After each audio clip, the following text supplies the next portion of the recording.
I can't.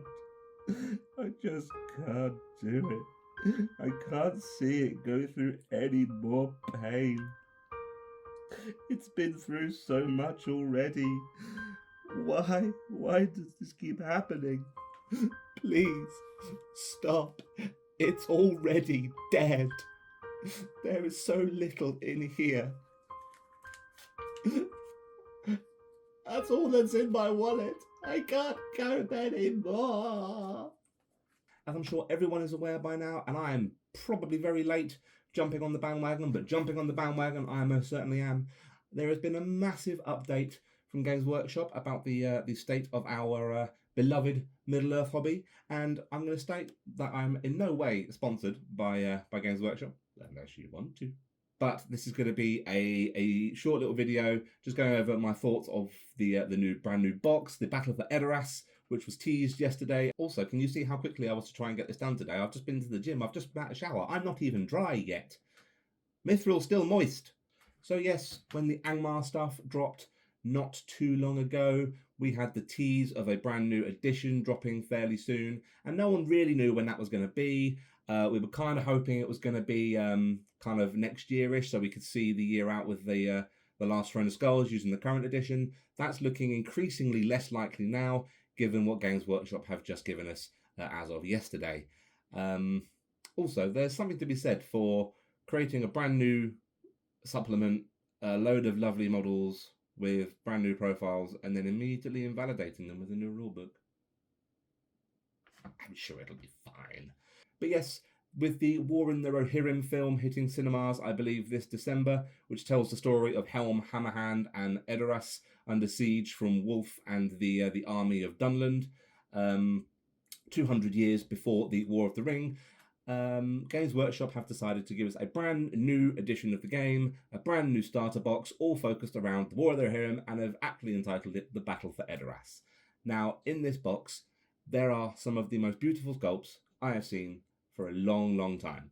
All, thankfully, in plastic, so no forged resin, no metal, all brand new plastic sculpts, and some long-needed updates for some very old, time-tested models currently available on the Games Workshop range.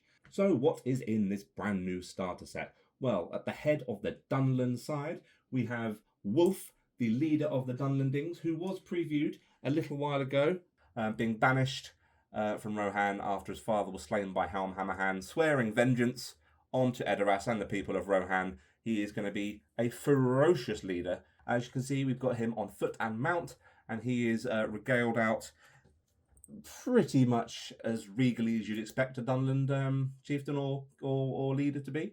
Lots of cloth, lots of fur. I love the bone carapace over the front of the horse's face. It's really cool. His swords and daggers look really cool. I was a little bit let down by the foot sculpt originally because it just looked a little bit too Age of Sigmar-y for my liking. That might have just been initial thoughts, but the mounted model looks awesome, very dynamic. I think it's the first time we've really had a horse kind of like looking like it's mid-turn like this, which is really, really cool. Just a very different aesthetic for Dunland. Lots of different armour in different places, and yeah, really cool, ferocious leader for the Dunland that you get in this box. The second hero you get with the Dunland half of the box is General Targ. Now, I don't know an awful lot about this guy. I haven't really paid too much attention to the trailer in regard to who he is or what he is. But judging by the size of that ridiculous sword on the horse model, he is going to be someone to be feared on the tabletop. He looks like a huge model. That horse looks absolutely immense, even by horse standards. Yeah, definitely he's going to be a super gnarly presence on the battlefield. It's a really lovely sculpted face. Again, some different detailing in his armour. He's very neat for a Dunland, is what I will say. He's got a decent shave on him, a decent fade on him as well. You know, so yeah, all right, fair play, Targ, fair play. But yeah, that's just absolutely stunning. And then we have the Tribesmen of Dunland, a long-awaited update to the Wildmen of Dunland box. For the original game. These are 24 plastic wildmen, armed with a variety of bows, axes, swords, spears. This is the first time we've had Dunland warriors armed with bows. Well, I should say Dunland hill tribes, wildmen, armed with bows. The only other option previously was the Warriors of Dunland, who are lovely models in themselves. But now you can have your Wildmen armed with bows and some really dynamic looking flaming brands compared to the old Uruguay Berserker from the Siege box. Some really lovely flaming brands there. And yeah, I mean, there's only so much you can do with wild men, people that dwell in the mountains, right? Like, but they've really seemed to have really captured the ferocity and dynamicism of what the Dunland Hill tribes would be. And you can almost see the desperation in their face and the anger and hatred towards Rohan as they charge into battle under command of their liege lords. Now, these are really, really cool sculpts. Hopefully, we're going to see some more Dunland. I really, really hope that we're not going to see any kind of warrior or army regiment kind of taking over from the actual warriors of Dunland, mainly because I've just bought a couple of boxes of those and I don't want to have spent £104 in vain.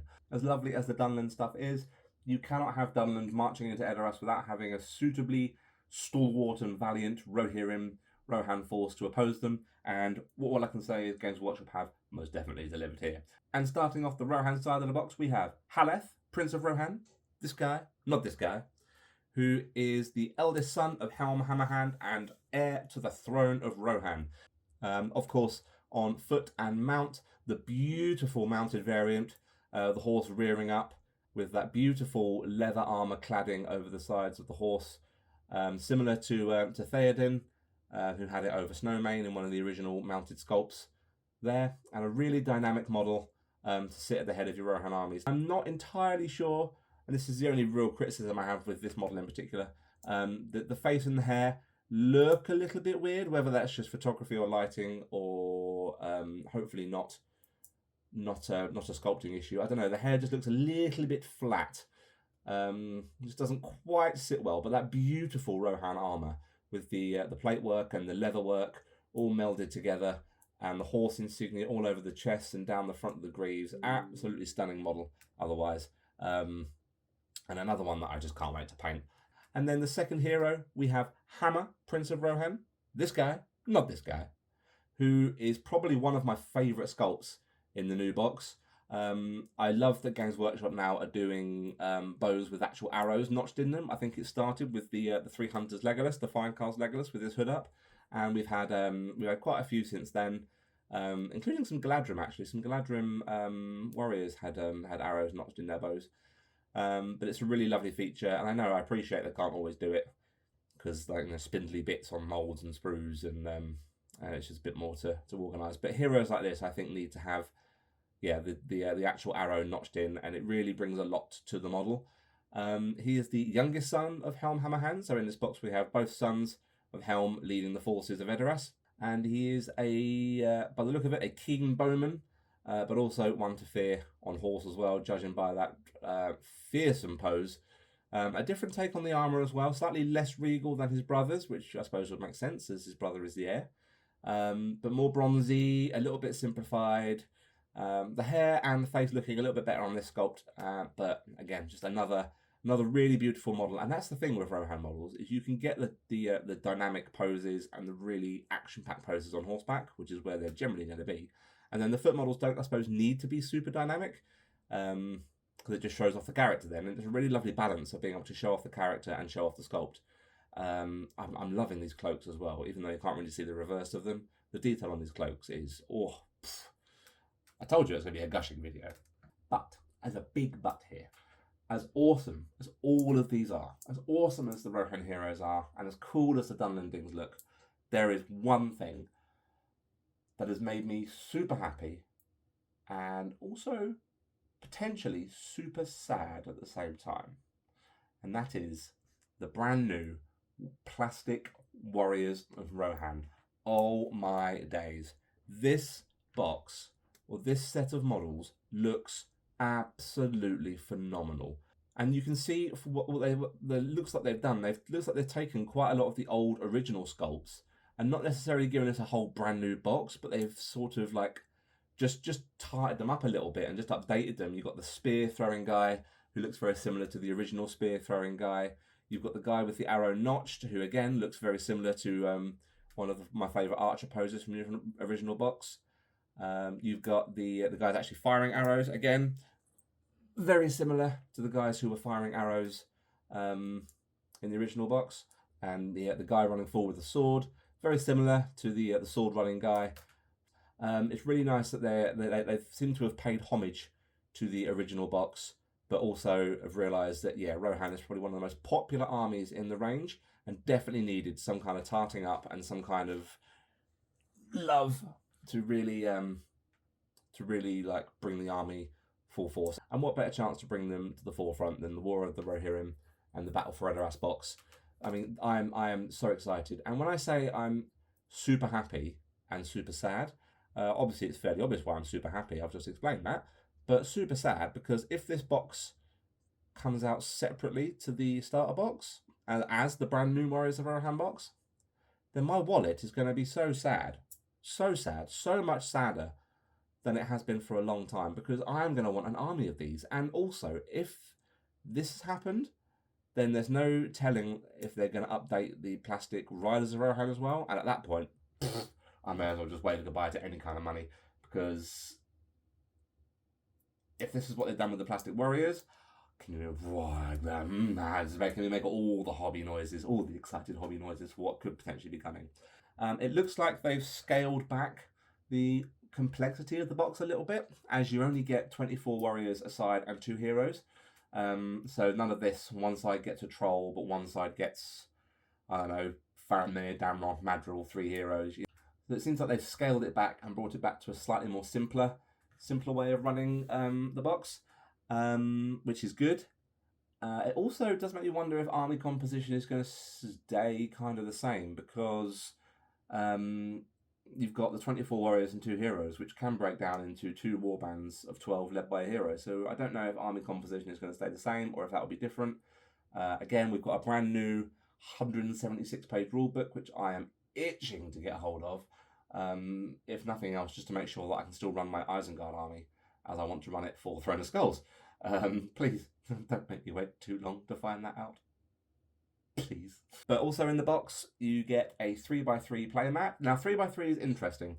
Most Middle-earth games are played on a 4x4 minimum, sometimes 4x6, depending on how big you're playing the game. 3x3 makes it seem like maybe they're opting for a slightly more skirmishy, I mean, it's always been a skirmish game, but a slightly more skirmishy way of playing. So maybe we're looking at 3x3 being the new norm. Which I wouldn't hate, because there's quite a lot of times in 4x4 where you spend the first 2 or 3 turns just moving models. Not a lot happens other than that, and you know the sad armies that end up running up against a block of crossbows or a bow army and then get shot to pieces before they manage to get into combat because they've got too much terrain to traverse. I don't know. Maybe they're looking at dialing it back a little bit and kind of focusing the action a little bit more and concentrating it more and just kind of making those battles happen quicker and feel a little bit more intense, which I'm all for. That would be awesome. Obviously, you get your dice tape measures, the standard thing. Whether we're going to get some more themey dice, I don't know, Dunlin dice. Dunlin dice would be cool. We haven't had Dunlin dice yet. But you also get 2 of the plastic Rohan houses and a load of fences as well. So you're getting the scenery as well. Now, I know they always give you a bit of scenery in the Middle-earth boxes. We had Mines of Moria, we had Mines of Moria, Balin's Tomb, the Gate, the Pillars, Osgiliath Ruins in the Osgiliath set. I don't remember if Pelennor gave you anything. I actually don't think Pelennor did. I could be wrong. I'm unsure on Pelennor. Okay. But yes, these are really cool little houses. And also means if they're reducing the size of the board, then you're not going to need quite as much scenery, and you can really focus on making these kind of more themey pieces that Games Workshop are bringing out look more in depth and more fun. And I've got a load of Rohan terrain as it is anyway, so any excuse to paint that up and make a proper little Siege of Edoras for the channel as soon as I can. I'm so excited. I need this in my life so badly. But this is a massive update for our game, and I'm so glad that for all the flack that Middle-earth gets from other communities, other games, other whatever, you know, all in good nature, of course, as being, you know, one of the more simpler or the less popular games. Like, that's not true in the slightest. Like, Middle-earth is the only game in all of its tenure that hasn't had a massive rules overhaul. And, you know, as far as I'm aware, from what I've heard and seen on the on forums and on Facebook and whatnot, the core rules of the game aren't really going to change. They're getting rid of some unnecessary stuff. They're trimming the fat a little bit, and but the core rules are going to stay the same. So it means they've survived another iteration, basically as the game we've all known to love, which I'm really hoping stays like that. I'm interested in army composition. I don't know what they're going to do with that. Obviously, when the rulebook comes out, we'll be doing videos based on showing that and explaining how the game works. What this does mean for things like the Middle-earth University, for Let's Talk Tabletop, and potentially Quest of the Ring Bearer as well. I'm probably going to have to put those on pause just for a while, only because I was expecting this box not to drop seemingly quite as soon as it apparently is. I rather suspect now we might be getting this in time for Christmas, which would be awesome. But also then means that I've got a whole new edition to learn before getting those videos out, and I don't necessarily want to start flooding the channel with videos based on the old edition if this one's coming out fairly soon, because there's going to be profile changes and rules changes and different mechanics. Quest of the Ring Bearer is the only one that might stay the same. I don't know. I'm going to have a look at it when the new rulebook comes out and just make sure that everything kind of still fits as it would. We are still going to finish Quest of the Ring Bearer. Don't you worry about that. That's 100% happening, and Khazad-dûm is ready to go. And as soon as we find time to film it, then we'll film it. But yeah, so going forward, they might just have to go on pause for a little bit, just until I can settle in with the new edition when it drops, and we've got a better idea of what the state of the game is with the new rules. But that's the only real caveat here. The main takeaways here are awesome new models, awesome new models, a brand new edition for a game we all love, and I never started this hobby expecting to make money or save money. So I suppose in that regard, everything stays the same. But thank you guys so much for watching. I apologise for the gushy nature of this video. You know, I'm a massive fan of this game, and the fact that we've still got so much love for it, and they're still supporting it as much as they are doing, and I'm able to do what I do because of that, and because of the game, and because of you guys. That, yeah, it's a big part of my life, and I'm so grateful to be part of this community.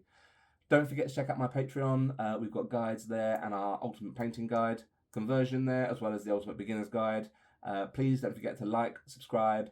I will have a painting tutorial out this week as well. It will be more Arnor themed. I'm unsure what model yet, but it will be Arnor themed. And then next week I'm hoping to get something a bit more spooky out. Shadow of Riddler.